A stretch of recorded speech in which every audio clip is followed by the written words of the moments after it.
Antes de começar a aula de hoje, eu quero te pedir uma coisa muito simples. Por alguns segundos, esquece toda a parte de estética. Não que isso não seja importante em relação ao seu objetivo com o treino, não é sobre isso. É que hoje eu quero falar sobre uma outra coisa.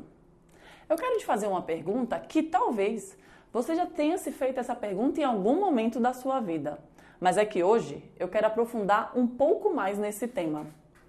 E a pergunta que eu tenho para te fazer é: como você se vê daqui a 10, 20 ou 30 anos? O que você acha que vai te manter independente no futuro? E quando eu falo independência, eu falo sobre poder levantar da cama sozinha, sobre entrar e sair de um carro sem precisar de ajuda, poder subir uma escada, sentar e levantar do sofá, poder cortar a unha do próprio pé sozinha. Parece teoria isso, né? Mas eu escuto esses tipos de frase o tempo inteiro no meu dia a dia. Frases como: Carol, eu só faço exercício para conseguir continuar cortando a unha do meu pé. Parece simples e até engraçada essa frase, né?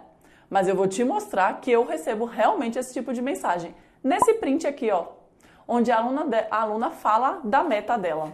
Eu costumo dizer que quem acha simples demais essa frase é porque não entendeu nada do que tem por trás dela. Ela é um excelente indicador de autonomia funcional. É o jeito da gente perceber se a pessoa é independente ou não. E quando começa a faltar força, mobilidade e controle do corpo, a gente acaba começando a perder essas pequenas coisas sem perceber. E a vida acaba ficando um pouco mais limitada. E coisas que antes pareciam simples demais, agora começam a ficar um pouco mais difíceis. Por exemplo, colocar uma meia. Uma outra questão, calçar um sapato. Aí vai ficando um pouco mais difícil. E são coisas que eu vejo no meu dia a dia o tempo inteiro com relação aos meus alunos e alunas. Eu sou Carol Moreira, fisioterapeuta, professora de Pilates, Yoga e treinamento funcional. E te ajudo a treinar em casa em pouco tempo e ter resultado real sem depender de academia. A independência, muita gente liga ela com relação a plano de saúde, com relação a dinheiro. E eu quero falar de independência física. Eu quero falar de força, de mobilidade e de controle do corpo. Sem isso, a pessoa acaba perdendo a confiança, a autonomia e a liberdade. Mas nessa aula de hoje eu vou te mostrar várias coisas que deixam o seu corpo mais independente. A primeira coisa que eu quero fazer é te convidar a fazer um teste junto comigo, que é o teste da cadeira. Então, para isso, você vai precisar de uma cadeira. Eu vou pegar a minha que está aqui do lado. Se você não tiver uma cadeira aí perto de você, não tem problema, você pode fazer depois. Mas se tiver, já pega para fazer o teste junto comigo. Você vai sentar com os pés bem apoiados no chão, não vai encostar no encosto. Os braços vão ficar aqui na frente, cruzados. Não pode apoiar os braços na lateral da cadeira. Por isso, eles vão ficar aqui. Você vai levantar e sentar da cadeira 5 vezes e vai cronometrar esse tempo. Você vai fazer, deixa eu abrir aqui o meu cronômetro. Você vai fazer o mais rápido que você consegue e com controle, tá bom? Então vamos lá. Largar o meu tempo, são 5 repetições no tempo mais rápido que você fizer, mas com controle. Vamos lá. 1, 2, 3, 4, 5. Parei aqui meu tempo. Aqui deu um pouco menos de 10 segundos. Eu não pedi para você fazer esse desafio de forma aleatória, não. Ele é um teste feito no mundo inteiro para avaliar a força funcional de membros inferiores e o nível de independência da pessoa. Ele até já passou na televisão em um desses jornais aí de horário nobre. Não sei se você viu. Existem algumas variações também desse teste, mas todos querem avaliar a mesma coisa. E ele simula coisas que a gente faz, movimentos do dia a dia. Por exemplo, sentar e levantar de uma cadeira, sentar e levantar do sofá, sentar e levantar do vaso sanitário. Ele avalia a força de quadríceps, de glúteos, também avalia mobilidade de quadris, tornozelo, coordenação e controle do corpo. E existe um parâmetro bem simples que a gente avalia o resultado desse teste. Se você fez 5 repetições em mais de 15 segundos, isso já mostra uma perda de força funcional. Mas não é para você se importar só com o número não. Isso não quer dizer que você é fraca ou que você é velha. Não, isso quer dizer que o seu corpo já está te dando um alerta que a sua força funcional está diminuindo. Mas a parte boa disso é que a força funcional pode e deve ser treinada. E não é pegar esse número e ficar só com essa informação. Não, é o que você faz com essa informação.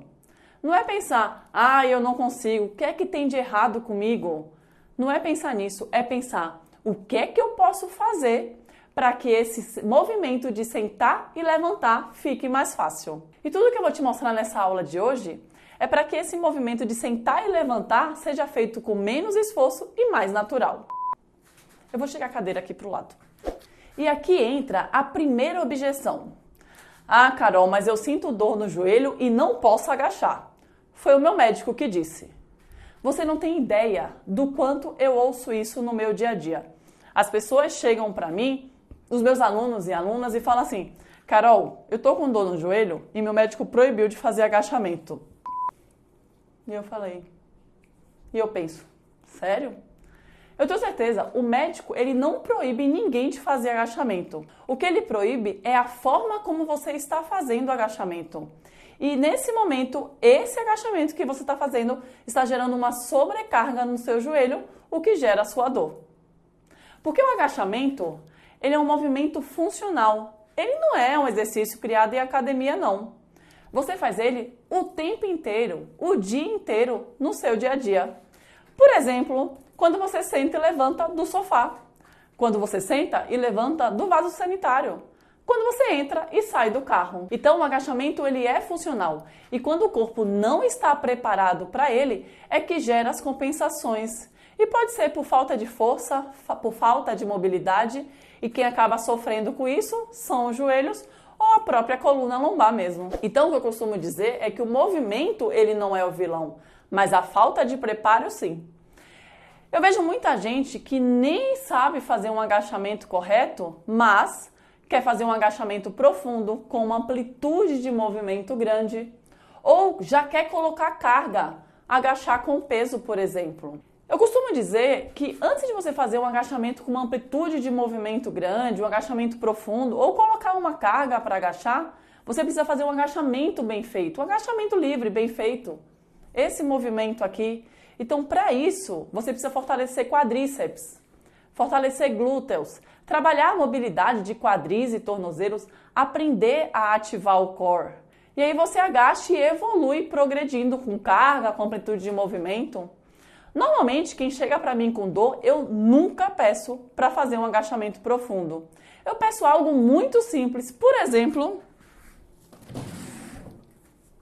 sentar e levantar de uma cadeira.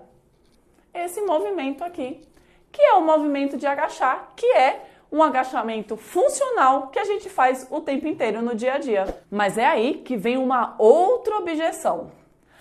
Carol, mas e se a minha dor piorar? E eu costumo dizer que o movimento bem orientado, respeitando os seus limites, não vai fazer a sua dor piorar. Pelo contrário, o movimento ele é adaptado para você que tem dor. Isso faz que o movimento não gere mais sobrecargas, não gere mais compensações e o seu joelho melhore. Muita gente acaba que fica com receio, com medo.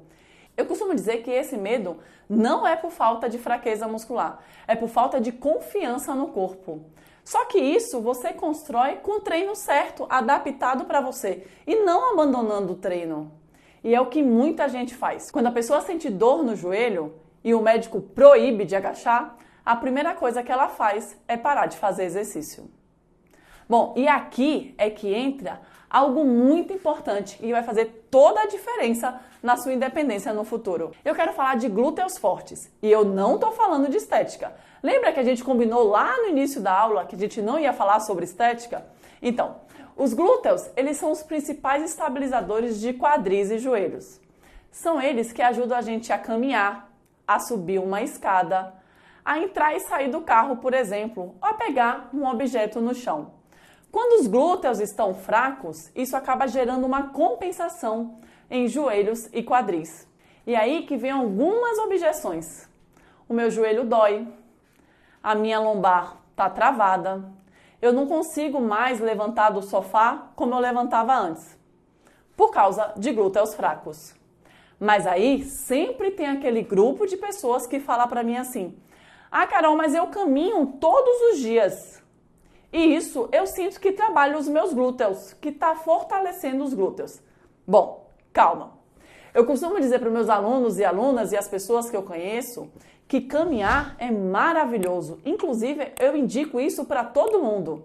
Caminhar trabalha a mente, trabalha o coração, trabalha o humor, trabalha o metabolismo, te desestressa, né? Venhamos e convenhamos, você sai, tá com a cabeça a mil, pensando em um monte de coisa, sai para caminhar. Nossa, se for em um parque, em uma orla, para você olhar o mar, olhar o ambiente, olhar as árvores, os pássaros, você volta para casa muito mais leve. Mas não é sobre isso que eu estou falando. O caminhar, ele trabalha sim os glúteos, mas não específico e o suficiente para garantir a sua independência no futuro. Então eu falo que você, junto com a caminhada, pode fazer um trabalho de fortalecimento de glúteos. E aqui eu vou te mostrar um exercício simples que você pode fazer em casa para fortalecer os glúteos e também estabilizar a coluna. Vou te mostrar. Deixa eu tirar essa cadeira daqui, que a gente não vai usar mais ela agora. Eu quero falar do exercício da ponte. Vamos aqui para o chão. Você vai colocar os dois pés apoiados no chão, na linha dos joelhos, na linha dos quadris e os dois braços ao lado. Vai subir os quadris, contraindo abdômen, glúteos e desce devagar. Subiu, contrai abdômen, glúteos e desce devagar. Ah, Carol, mas esse exercício ficou muito fácil para mim. E o corpo, ele precisa de estímulo novo, ele precisa ser desafiado. Então vamos lá. Uma progressão da ponte, você pode esticar uma perna lá em cima e subir e descer os quadris com um pé só apoiado. Uma outra progressão também que você pode fazer é deixar só os calcanhares apoiados e subir e descer os quadris. Eu posso também subir os quadris, contar 3 segundos lá em cima e desce, trabalhando a isometria. Subiu, conta 3 segundos lá em cima e desce. Então, se você caminha todos os dias, pode continuar caminhando. Não vou proibir a sua caminhada. Mas, em dias alternados, você pode fazer esse exercício da ponte e ir progredindo ele aos poucos. E aí você ajuda também a fortalecer os glúteos. Uma outra questão aqui que eu quero te falar é sobre padrões funcionais de empurrar e puxar. Padrões o quê? Empurrar e puxar o quê, Carol? Vou te explicar. Existem padrões funcionais que a gente faz o tempo inteiro no nosso dia a dia. E eu vou primeiro te dar exemplos, como empurrar um carrinho no supermercado, ou empurrar uma porta pesada, ou puxar uma sacola pesada do chão, ou pegar algo numa prateleira alta. Isso são padrões funcionais de movimentos que a gente chama de empurrar e puxar, e são coisas que a gente faz o tempo inteiro no nosso dia a dia. E se você não trabalha esses padrões, a força para melhorar esses padrões, o corpo ele vai continuar fazendo o movimento de qualquer jeito, mas vai acabar gerando compensações. E que tipo de compensações seriam essas? Por exemplo, dor nos ombros, dor no pescoço, dor na lombar. E é por isso que você precisa trabalhar esses padrões funcionais. Mas é aí que entra uma objeção, principalmente em relação às mulheres. Ah, mas eu não quero ficar com o braço forte e musculoso, não. Não vou trabalhar isso. Eu chego a dar risada, porque para ficar com o braço forte, musculoso, como muita mulher fala, é preciso fazer muita coisa. Por exemplo, um treino de braço específico para isso, com uma carga elevada. Fora essas duas questões, precisa comer muito para ter uma hipertrofia muscular de membros superiores. E não é sobre isso que a gente está falando. A gente está falando de movimentos funcionais. O suficiente para você conseguir fazer tarefas do dia a dia de forma mais simples. E aqui eu vou te mostrar um exercício que é bem funcional e auxilia nesse movimento de empurrar, que é a flexão de braço. Ai, Carol, mas eu não consigo fazer a flexão de braço no chão, não. Esse exercício é muito difícil para mim. Calma, aí é que vem o pulo do gato. Você não precisa começar fazendo a flexão de braço no chão, não. Eu vou te mostrar como você pode ir progredindo aos poucos. Vamos lá. Você pode começar a flexão de braço, por exemplo, na parede. Coloca as duas mãos, vai lá e volta. Vai lá e volta. É uma forma de você trabalhar esse movimento de empurrar. Ah, mas na parede já ficou fácil para mim. Pode fazer na cadeira o movimento também. Vou pegar a cadeira novamente. Pode fazer na cadeira o movimento. Ó, vai lá e volta. Fica um pouco mais difícil que a parede, só que ainda mais fácil que o chão.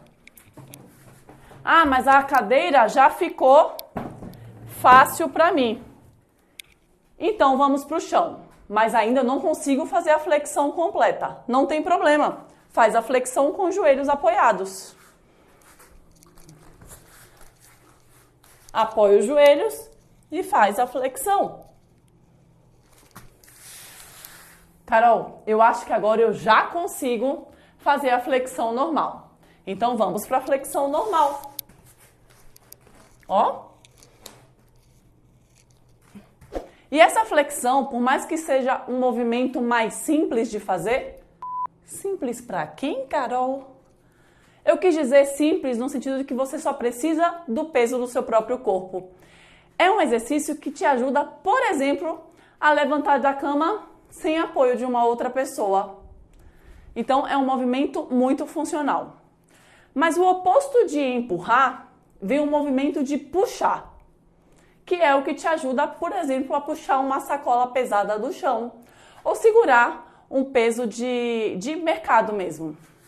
E em casa, você pode trabalhar isso com coisas que você tem em casa mesmo, por exemplo, uma mochila. Ou se você tiver um mini band, aquele elástico pequeno, também pode ser. Eu vou te mostrar esse movimento com a mochila e com o mini band. Vou pegar. A mochila, claro que não é a mochila vazia. Você coloca livros dentro, ou coloca garrafa de água, ou pode colocar sapato, o que você tiver para fazer peso. Quilo de alimento também. Eu aqui coloquei algumas botas para fazer de peso. Dá para ver? Mas é só para demonstrar o exercício mesmo. Então, segura direitinho. Lembra de, se tiver zíper, para você fechar o zíper para não cair tudo no chão e acabar te machucando, tá? Então, pegou aqui, deixa eu mostrar do lado de cá. Por exemplo, eu posso fazer uma remada curvada, que seria esse movimento de puxar. Com o mini band, eu posso também fazer uma remada. Eu posso também fazer uma remada desse jeito aqui, ó. E aqui, e puxar. Eu posso também fazer um exercício sentada. Posso fazer unilateral.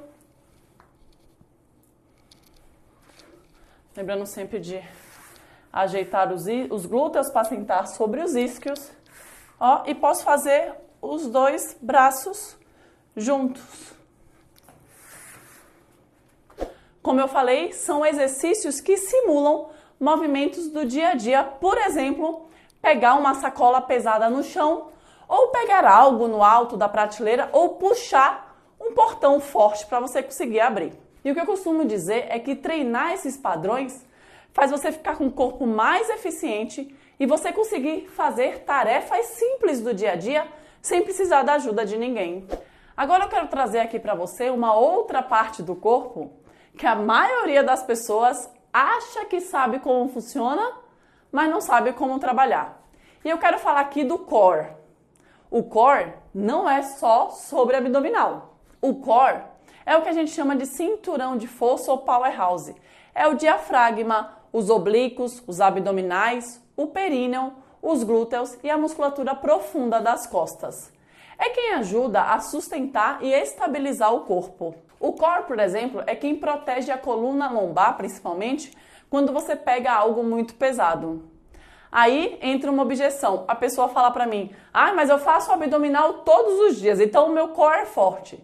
Não é sobre isso que a gente está falando. Até porque no seu dia a dia, você não vive levando o tronco para frente, não vive fazendo abdominal, não é isso. Você estabiliza o seu corpo, você precisa do tronco mais estável. E é isso que o core faz. Então, o core, ele deixa o seu corpo mais estável para movimentos do dia a dia, como se você girar o corpo para pegar alguma coisa. É aí que o core entra. E tem um exercício que dá para trabalhar muito bem esse core, que é o exercício da prancha. Lá vem Carol com essa prancha de novo. É que o exercício da prancha ensina o corpo a ficar firme e estável enquanto todas as outras partes se movimentam. Por exemplo, quando você carrega uma sacola pesada, quando você segura uma criança no colo. Então eu vou te mostrar como trabalhar na prancha. Deixa eu tirar aqui a mochila e o mini band que a gente não vai usar mais. Vamos lá. A gente pode fazer a prancha baixa. Vai apoiar os braços, estica as pernas e tenta manter uma linha reta de tronco e pernas. E fica aqui nessa posição. O que importa nessa postura é você ativar bastante abdômen, ativar glúteos, segurar períneo e respirar. Não pode prender a respiração. E nessa postura, você pode começar fazendo 30 segundos e aos poucos ir evoluindo. O último teste de exaustão que eu fiz, eu fiquei um pouco mais de 6 minutos nessa postura. Mas não é sobre isso que a gente está falando. Eu estou falando de você conseguir se manter estável sem compensar a lombar, sem deixar o quadril desabar e compensar com a lombar e isso acabar gerando dor. Não é sobre isso. É trabalhar para ficar com o corpo mais estável, o corpo mais firme. E aí sim, facilitar tarefas do dia a dia. Um outro exercício que eu posso te mostrar aqui e que simula bastante movimentos da vida real é o exercício de coordenação de braço com perna. Você vai deixar seus pés alinhados com os quadris e os braços ao lado do corpo.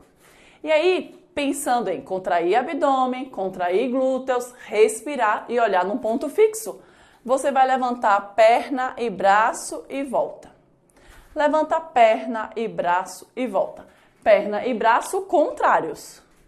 Isso ajuda também a você se movimentar com as extremidades, sendo que o seu corpo fica firme. O maior erro desse exercício é o corpo ficar balançando.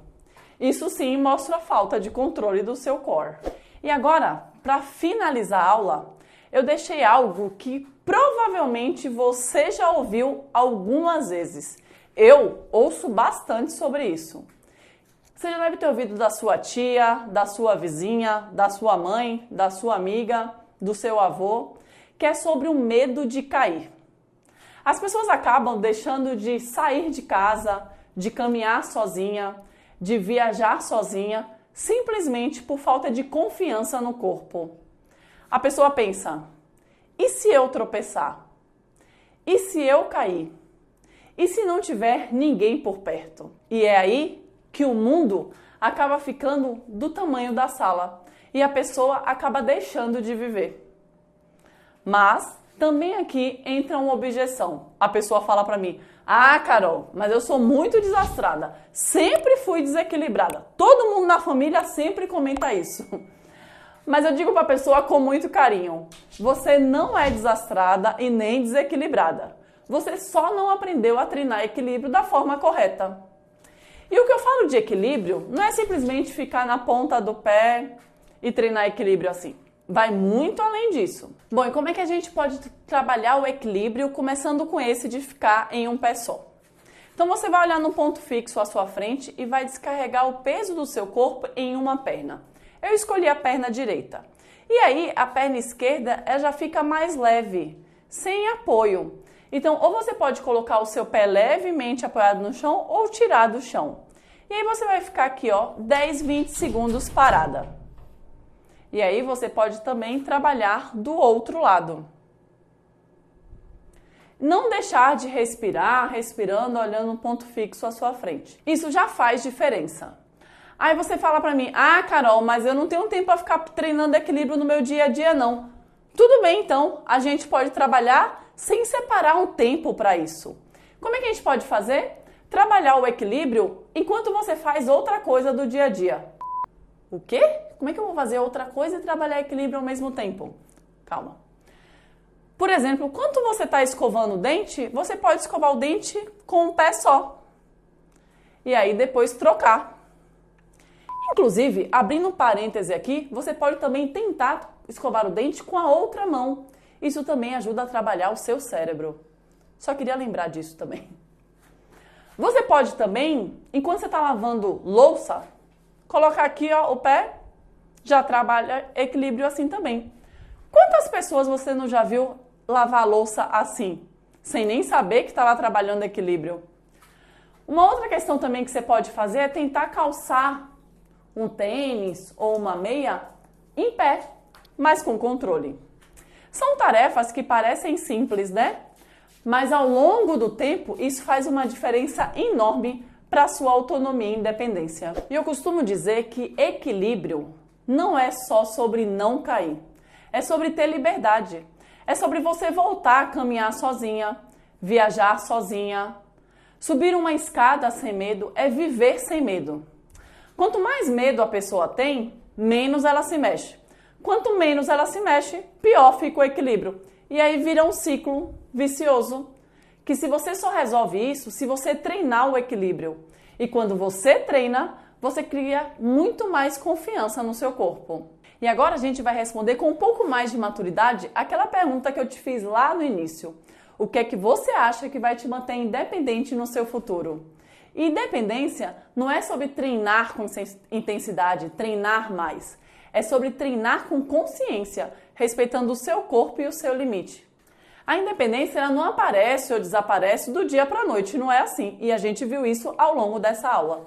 Ela é construída ou perdida com pequenas coisas que você faz no seu dia a dia. E se você conhece alguém que vive com medo de se mexer por dor ou insegurança, compartilhe essa aula que com certeza vai ajudar muito essa pessoa.